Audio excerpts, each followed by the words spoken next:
So once upon a time, so there was a king. May isa ka hari, there was a king who had no son. Oh, why siya bata? Wala sa son. And he tried for a long time. But still, he had no child. And gahope siya tani nga makabata sang lalaki. So he tried so hard, but still he had no child. So one day, so ang king's advisor went to a witch doctor. Nagadto sa daw sorcerer to daw ka witch doctor, nagadto to sa to seek help, to seek advice. So syempre, the witch doctor gave suggestion that if a boy is sacrificed, then a boy will be born to king and queen. So muna nga advice ang witch doctor nga kung mag-offer sila, mag-sacrifice sila sang bata nga lalaki, then makabata ni ang king kag ang queen sang lalaki man nga bata. So an announcement was made to the kingdom. So may announcement was made in kingdom. Ara na ginpang-announce na to that anyone who will give his son to king for sacrifice, kung sino makahatag sang ilang nga bata para sa hari, para i-sacrifice, will be given loads of gold in return. So grabe nga paamag, no? Nga kung sino mag-offer sang ila bata nga i-sacrifice para sa hari, so makabaton sila sang loads of golds in return. Damo nga mga gold. So there was a family in his kingdom. Sa ila kingdom, may isa ka pamilya, a family which had many children. So may pamilya, tumadamo-damo bata siya. And was very poor. Pigado-pigado yun yung pamilya, damo-damo bata. So among them was one boy, may isa ka bata, kamanghuran gid. One boy who would not make much contribution sa ilang family. Nga wala gid siya sang may contribution katama in the household or contribution in the household work. Kay ti kamanghuran. And because of that, so daw pwede siya nga siyang i-offer. So wala siya nga daan contribution sa ila panimalay because most of his time ginaspend niya attending to lectures nga ginahatag sang wise men or gakadto to sa upod sa mga friends siya nga ga-attend sang lecture sang isa ka wise men. So or ga-attend sila sang meditation. So mga kaayuhan man niya ang ila nga ginaobra together with his friends. So hearing the king's announcement, syempre the family of this boy thought, why not give that child to the king? Kaya tidaway man na di sa may binuligan sa aton balay. So why not give that child to the king for sacrifice and get money in exchange? Imagine kwarta na nimo.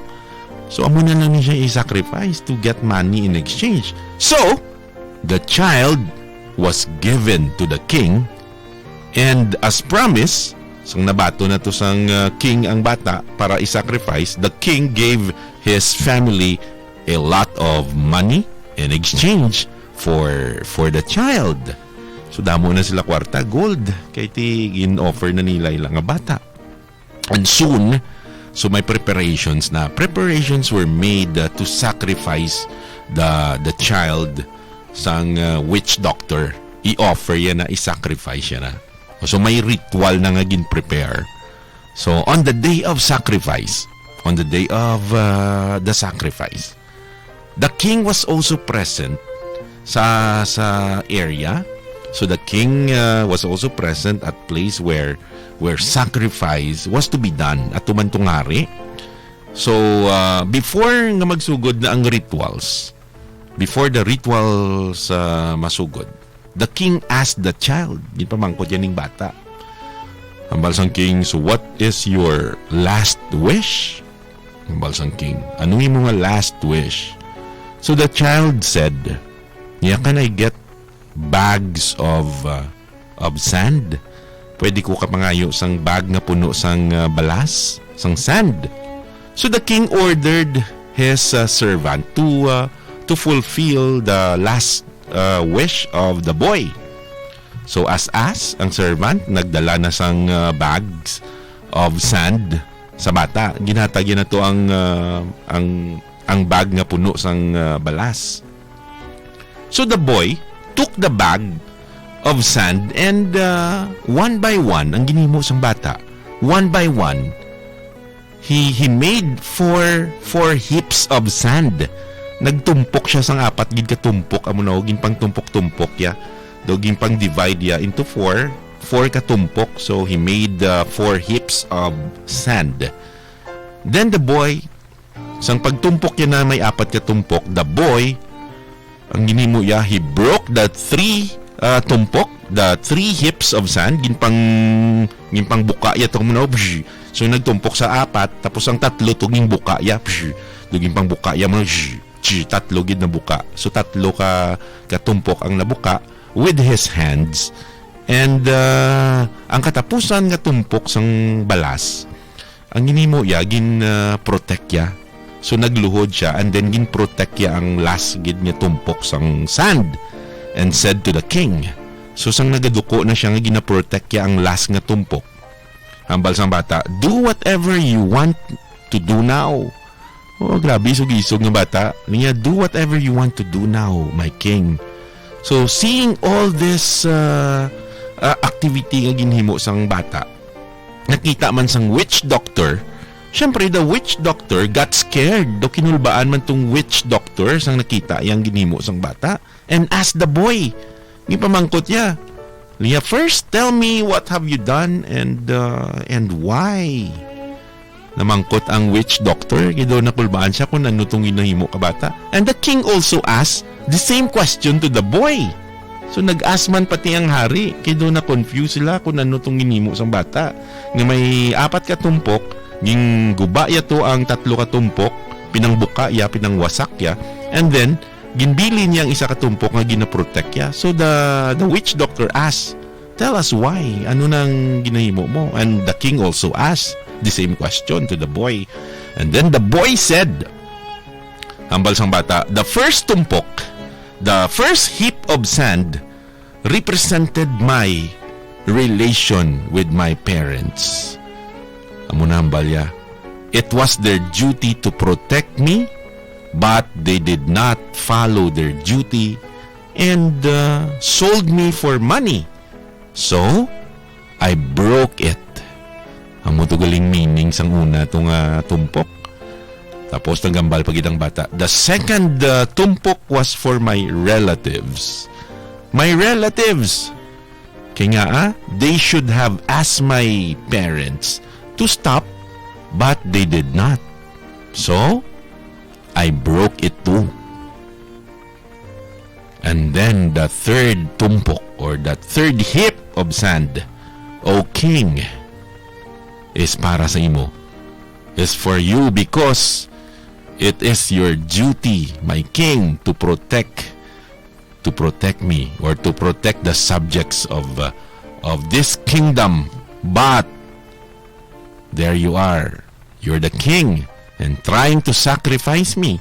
So I broke that third tumpok, that third heap too. I broke it.